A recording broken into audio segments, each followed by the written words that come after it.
Well, it's only been a matter of days since you guys faced off against this Seattle team. You held for most of the game minus those last couple minutes. What's the key to 60 minutes tonight? Yeah, you just got to be confident in your game. More being connected, more five being connected. Staying to your game a lot longer. For me too, is like we got to start beating our check a little bit more. I think. I call it pause hockey. Sometimes when you have a lead or you're tied, sometimes guys are waiting, and I don't want our team to wait. You got to beat your check, whether it's the net, whether it's the neutral, or even defending. I think that's the key tonight, is beating your check. That DeBrusk, Miller, and Besser line, 8 goals produced with those three. What's been working with them? What makes them tough to play against?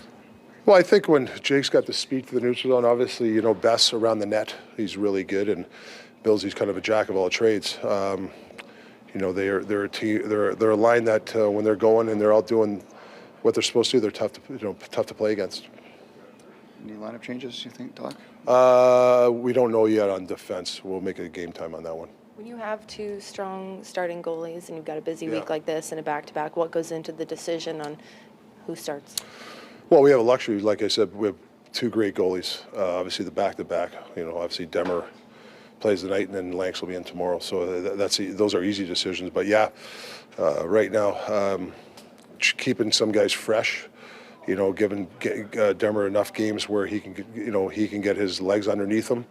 But we're very lucky we have those 2 goalies.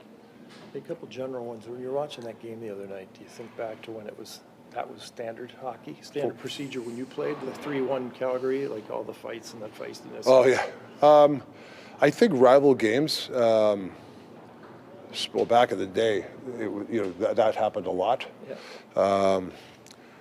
Guys hold a lot back then, more grudges, or if you didn't play well, it was it just seemed like guys, hey, we got to be ready. So I think but I thought it was a great emotional response from our team, and it was a good hockey game. Obviously, they made the moments when they had to. Didn't miss it, that kind of hockey.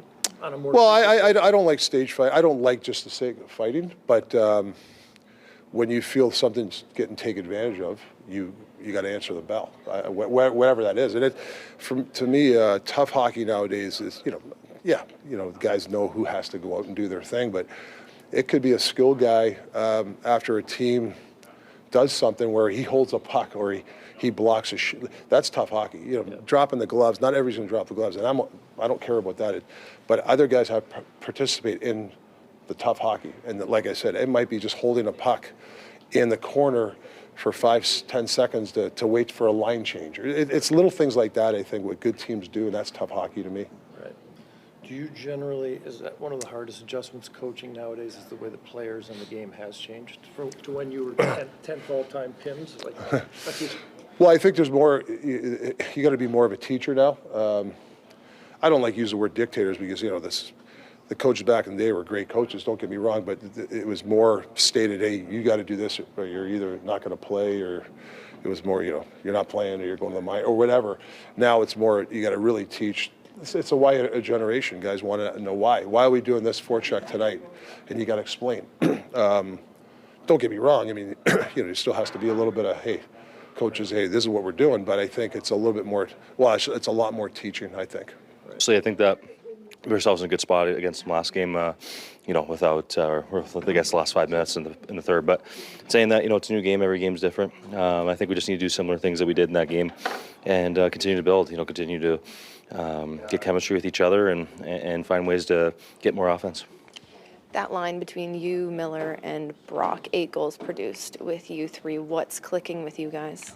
Yeah, I think we're just finding each other. We're trying to play aggressive, and obviously we're put in positions to be an offensive line, and that's what's expected of us. So we just try to, learn each other's tendencies more. Obviously, Millsy and Brock have played together for a while, but for me, it's just getting to the net and trying to screen the goalie for those guys.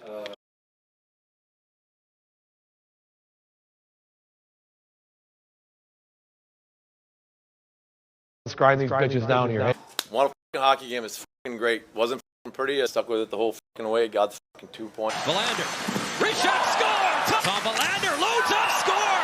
Tom Verlander for Brad Marsh, and he's hanging around the front of the net, around the front of the net. And then as he tries to gather him. Quinn, thanks for taking the time to come and sit down and chat with me today. Generational talent. Thanks for liking the video and subscribing.